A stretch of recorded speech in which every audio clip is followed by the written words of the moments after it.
Praise the lord. ప్రభువైన యేసు నామములో అందరికీ వందనములు. యేసయ్య మాటను ఈ కార్యక్రమాన్ని వీక్షించడానికి ప్రేమతో మిమ్మును ఆహ్వానిస్తున్నాను. ఈ దినము అపోస్తలుడైన పౌలు కొరింథీయులకు రాసిన మొదటి పత్రిక 15వ అధ్యాయము మొదటి 11 వచనాలను ధ్యానించుకుందాం. మరియు సహోదరులారా, నేను మీకు ప్రకటించిన సువార్తను మీకు తెలియపరచుచున్నాను. మీరు దానిని అంగీకరించితిరి, దాని అందే నిలిచి ఉన్నారు. మీ విశ్వాసము వ్యర్థమైతేనే గాని నేను ఏ ఉపదేశము రూపముగా సువార్త మీకు ప్రకటించి తినో ఆ ఉపదేశమును మీరు గట్టిగా పట్టుకొని ఉన్న ఎడల ఆ సువార్త వలననే మీరు రక్షణ పొందువారై ఉందురు. నాకివ్వబడిన ఉపదేశమును మొదట మీకు అప్పగించి తిని, అదేమనగా లేఖనముల ప్రకారము క్రీస్తు మన పాపముల నిమిత్తము మృతి పొందెను, సమాధి చేయబడెను. లేఖనముల ప్రకారము 3వ దినమున లేపబడెను. ఆయన కేఫకును తరువాత 12 కనబడెను. అటుపిమట 500కు ఎక్కువైన సహోదరులకు ఒక్క సమయమందే కనబడెను. వీరిలో అనేకులు ఇప్పటి వరకు నిలిచి ఉన్నారు, కొందరు నిద్రించిరి. తరువాత ఆయన యాకోబునకు, అటు తరువాత అపోస్తలులకందరికీ కనబడెను. అందరిలో కడపట కాలమందు పుట్టినట్లున్న నాకును కనబడెను. ఏలనగా నేను అపోస్తలులందరిలో తక్కువ వాడను, దేవుని సంఘమును హింసించినందున అపోస్తలులు అనబడుటకు యోగ్యుడను కాను. అయినను నేనేమై ఉన్నానో అది దేవుని కృప వలనే అయ్యున్నాను. మరియు నాకు అనుగ్రహింపబడిన ఆయన కృప నిష్ఫలము కాలేదు గాని వారందరికంటే నేనెక్కువగా ప్రయాసపడినది నేను కాను, నాకు తోడై ఉన్న దేవుని కృపయే. నేనైనను వారైనను అలాగుననే మేము ప్రకటించుచున్నాము, అలాగుననే మీరును విశ్వసించితిరి. ప్రభునందు ప్రియమైన వాళ్ళారా, ఈ వాక్య భాగములో అపోస్తలుడైన పౌలు తన సాక్ష్యముతో పాటు ఒక అద్భుతమైన సువార్త ప్రకటిస్తున్నాడు. కొరింథీ సంఘానికి ఆయన ప్రకటించిన సువార్త, ఆయన ఎంత ధైర్యంగా ఒక మాట తెలియజేశాడంటే, నేను మీకు ప్రకటించిన సువార్త మీకు స్పష్టంగా తెలియజేశాను. ఆ సువార్త ఒకవేళ మీరు అంగీకరించారు కనుక దాన్ని అందే నిలిచి ఉండాలి. మీరు ఒకవేళ గనక మీ విశ్వాసము బలహీనమైపోతేనే కానీ, వ్యర్థమైతేనే కానీ మీరు ఉపదేశమును మీరు విడిచిపెట్టరు. వాస్తవం, ఈరోజు చాలామంది విశ్వాసులు దిగజారిపోవడానికి గల కారణం ఏమిటంటే, వారి విశ్వాసము వ్యర్థమైపోతుంది. వారు విన్న సువార్తలో స్థిరంగా నిలబడాలి, కానీ నిలబడలేకపోతున్నారు. వారి యొక్క వినేటటువంటి సువార్తల్లో వారు స్థిరంగా నిలబడినప్పుడు వారు దైవికంగా వారు శక్తివంతమైన విడలుగా ఉండగలరు. అపోస్తలుడు పౌలు అంటున్నాడు, నేను ఏ ఉపదేశ రూపముగా సువార్త మీకు ప్రకటించి తినో ఆ ఉపదేశమును మీరు గట్టిగా పట్టుకొని ఉన్న ఎడల ఆ సువార్త వలననే మీరు రక్షణ పొందుదురు. అవునండి, సువార్త ఎప్పుడు కూడాను అది మనం గట్టిగా చేపట్టాలి. ప్రభు తన పరిశుద్ధ లేఖన భాగంలో ఏవైతే ఆయన మనకు తెలియచేస్తున్నాడో ఆ సువార్త మనం గట్టిగా చేపట్టగలిగినప్పుడు ఆ సువార్త వలన మనం రక్షించబడతాం. అపోస్తలుడు పౌలు అంటాడు, నాకు ఇవ్వబడిన ఉపదేశమును మొదట మీకు అప్పగించాను. అదేమనగా లేఖనముల ప్రకారము క్రీస్తు మన పాపముల నిమిత్తం మృతుల నుండి మృతి పొందెను, సమాధి చేయబడెను. లేఖనముల ప్రకారము 3వ దినాన లేపబడెను. సువార్త అంటే జనన మరణ పునరుత్థానానికి ఆధారమైనటువంటి సందేశం. ఈరోజు సువార్త అని చెప్పేసి మన సాక్ష్యాలు, మన విషయాలు మనం చెప్పుకొని వెళ్ళిపోయేది సువార్త అనుకోవడం కాదు. ప్రభు అయిన యేసుక్రీస్తు మన కొరకు చేసిన శిలువ యాగము, ఆయన మరణం ద్వారా మనకు కలిగినటువంటి రక్షణ అనుభవము, ఆయన పునరుత్థానం ద్వారా మనకు కలుగుతున్న నిరీక్షణ, రేపు మనం ఆయనతో కూడా ఉండబోతున్నాం అనేటువంటి గొప్ప నిరీక్షణ ఆధారమైన మాటలు, ఆయన యొక్క పునరుత్థానపు శక్తి గురించి మనం స్పష్టంగా చెప్పగలిగిన వారమై ఉండాలి. అపోస్తలుడు పౌలు అంటాడు, మొట్టమొదటిగా ఆయన కేఫాకు కనిపించాడు, తర్వాత 12 కనిపించాడు, తర్వాత 500 మంది కంటే ఎక్కువ ప్రజలకు, సహోదరులకు ఒకే సమయమందు, అంటే ఆయన ఆరోహణమై పరలోకానికి ఎత్తబడినప్పుడు 500 కంటే ఎక్కువ మంది వారు కూడి ఉన్నప్పుడు ఆయన కనిపించాడు. అయితే వారిలో అనేక మంది ఇప్పటి వరకు మన మధ్య నిలిచి ఉన్నారు. అయితే కొంతమంది చనిపోయారని వారి గురించి అపోస్తలుడైన పౌలు తెలియజేస్తున్నాడు. మరి ముఖ్యంగా ఆయన తన సహోదరుడైన అనగా మరియమ్మ యొక్క కుమారుడైన యాకోబునకు, తర్వాత అపోస్తలులకందరికీ ఆయన కనబడ్డాడు.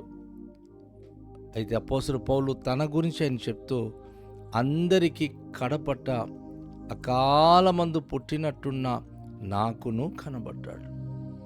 అద్భుతం కదా! చాలామందికి కనబడ్డాడు. ఆయన ఆరోహణమై పరలోకానికి వెళ్ళిపోయాడు. కానీ అకాలమున చివరి దశలో ఉన్న నాకును ఆయన అద్భుతంగా దర్శనమిచ్చాడు. ఆయన నాకు కనబడ్డాడు అని ఆయన దమస్కు పట్టణానికి వెళ్ళినప్పుడు యేసు ప్రభువారు, సౌలా సౌలా నన్ను ఎందుకు హింసిస్తున్నావని కనబడినటువంటి ఆ అద్భుత దర్శనాన్ని ఆయన ఈ స్థలంలో ప్రస్తావిస్తున్నాడు. తర్వాత ఏలైనగా నేను అపోస్తలులందరిలో తక్కువవాడను, దేవుని సంఘమును హింసించినందున అపోస్తలు అనబట్టకు యోగ్యుడను కాను. ఈరోజు చాలామంది బైబిల్ పట్టుకొని ఏమీ అసలు అక్షరాలు తెలియకపోయినా నేను పాస్టర్ని, నేను బిషప్ను అని చెప్పి గొప్పలు చెప్పుకుంటుంటారు. ఎంత దౌర్భాగ్యమైన స్థితి అంటే, దేవుడు వారికి పిలువకపోయినా దేవుడే నన్ను పిలిచాడు, దేవుడే నన్ను అభిషేకించాడు, దేవుడే నాకు దర్శించాడని బోగస్ సాక్ష్యాలు చెప్తూ ఉంటారు. అపోస్తలుడైన పౌలు తన కళ్ళారా దమస్కు పట్టణానికి వెళ్ళే దారిలో ప్రభు అయిన యేసుక్రీస్తును చూసినప్పటికీ కూడాను ఆయన తనను తాను తగ్గించుకొని ఏమంటున్నంటే, నేను అపోస్తలులందరిలో తక్కువ వాడను, నేను అసలు సంఘానికి హింసించినందున అపోస్తలుని పిలువబడడానికి కూడా యోగ్యుడను నేను కాను. ఎందుకంటే నేను అలాంటి తప్పు చేశాను, అనేక మందికి చంపాను, అనేక మందికి హింసించాను, ప్రార్థించే వారికి నేను పట్టి భేదించాను, శిక్షించాను. కాబట్టి అసలు అపోస్తలులు అని పిలువబడడానికి నేను యోగ్యును కాను. ఈరోజు అనేక మంది రకరకాల తప్పుడు పని చేసుకుంటూ, తప్పుడు జీవితాలు జీవించుకుంటూ అభిషిక్తులైన దైవజనులు అని చెప్పి వారు పిలుచుకుంటుంటారు. అది చాలా తప్పు. అపోస్తలుడైన పౌలు ఒక మాదిరికరమైన అనుభూతిని చెప్తా ఉన్నాడు. నేను అసలు అపోస్తలుడుగా ఉండడానికి కూడా నేను యోగ్యును కాను అని చెప్పి తనకు తాను ఆయన తెలియచేస్తూ ఆ 10-11 వచనంలో అద్భుతమైన మాటలు తెలియచేస్తున్నాడు. అయినను నేనేమై ఉన్నాను అది దేవుని కృప వలనే అయి ఉన్నాను. ఇది గమనించాలండి. ఆవులు తోలుకుని వెళ్తున్న వ్యక్తి కానీ, ఎక్కడో పొలాలు పని చేస్తున్న వ్యక్తికి కానీ, ఎక్కడో సామాన్యమైన ఉద్యోగం చేస్తున్న వాడికి కానీ దేవుడు పిలిచి తన కృపను బట్టి వారి చేతికి తన జీవవాక్యం ఇచ్చి, నువ్వు వాక్యం బోధించి అనేకులను నా మార్గంలో నడిపించు అని దేవుడు పిలిచినప్పుడు ఈ లోకంలో భ్రష్టులైపోతున్నవారు, చెడిపోతున్నవారు, అనేక మంది పాడైపోతున్న జీవితాలను ప్రభు తన కృపతో రక్షించి వారికి తన పరిచర్య అప్పగిస్తే, ఈ రోజుల్లో ఒక్కొక్కరు తమ యొక్క మాట తీరు ఎంత భయంకరంగా ఉంటుందో. అపోస్తలుడు పౌలు అంటున్నాడు, నేనేమై ఉన్నాను అది నా దేవునికి కృప వలనే అయి ఉన్నాను.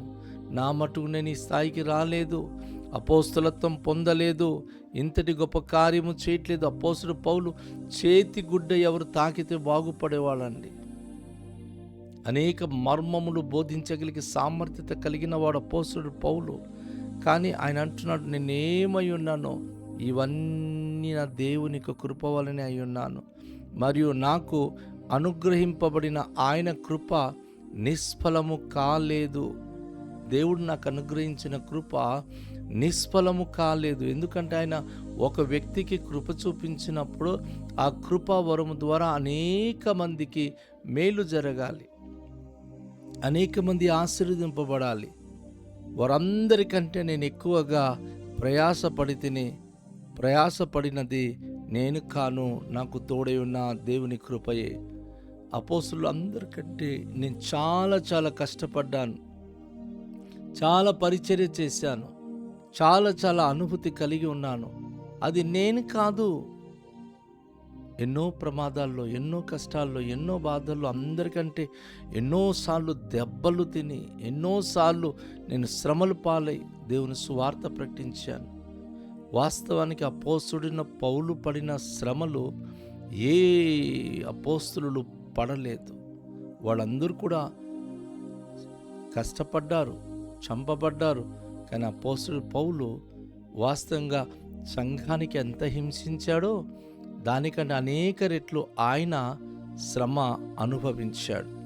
కనుక ఇక్కడ వాక్యంలో చూస్తున్నప్పుడు ఆయన అంటాడు, నేనైనను వారైనను అలాగే మేమందరూ ప్రకటించుచున్నాము, మీరు విశ్వసిస్తున్నారు. అపోస్తలులే కానీ నేను కానీ మేము ప్రకటించేటటువంటి మాటలు మీరు వింటున్నారు. మీరు దాని యందు విశ్వాసం ఉంచి స్థిరంగా ఉండాలి, దేవునికి మహిమకరంగా జీవించాలి. ఎందుకంటే దేవుడు తను ప్రకటించే మాటలు, తను ఇచ్చేటటువంటి పవిత్రమైన లేఖన భాగముల ద్వారా ఈరోజు మేము ప్రకటించేటటువంటి సత్య సువార్త అనేకులకు అది ఆశీర్వాదకరంగా ఉండాలి, అనేకులకు అది దీవెనకరంగా ఉండాలని మేము ఆశిస్తున్నామని అపోస్తలుడు పౌలు తెలియజేస్తా ఉన్నాడు. కనుక రండి, తలలుంచుకొని దేవునిలో మనం ప్రార్థన చేద్దాం. దయగల తండ్రి, మీ పరిశుద్ధ నామానికి స్తోత్రాలు.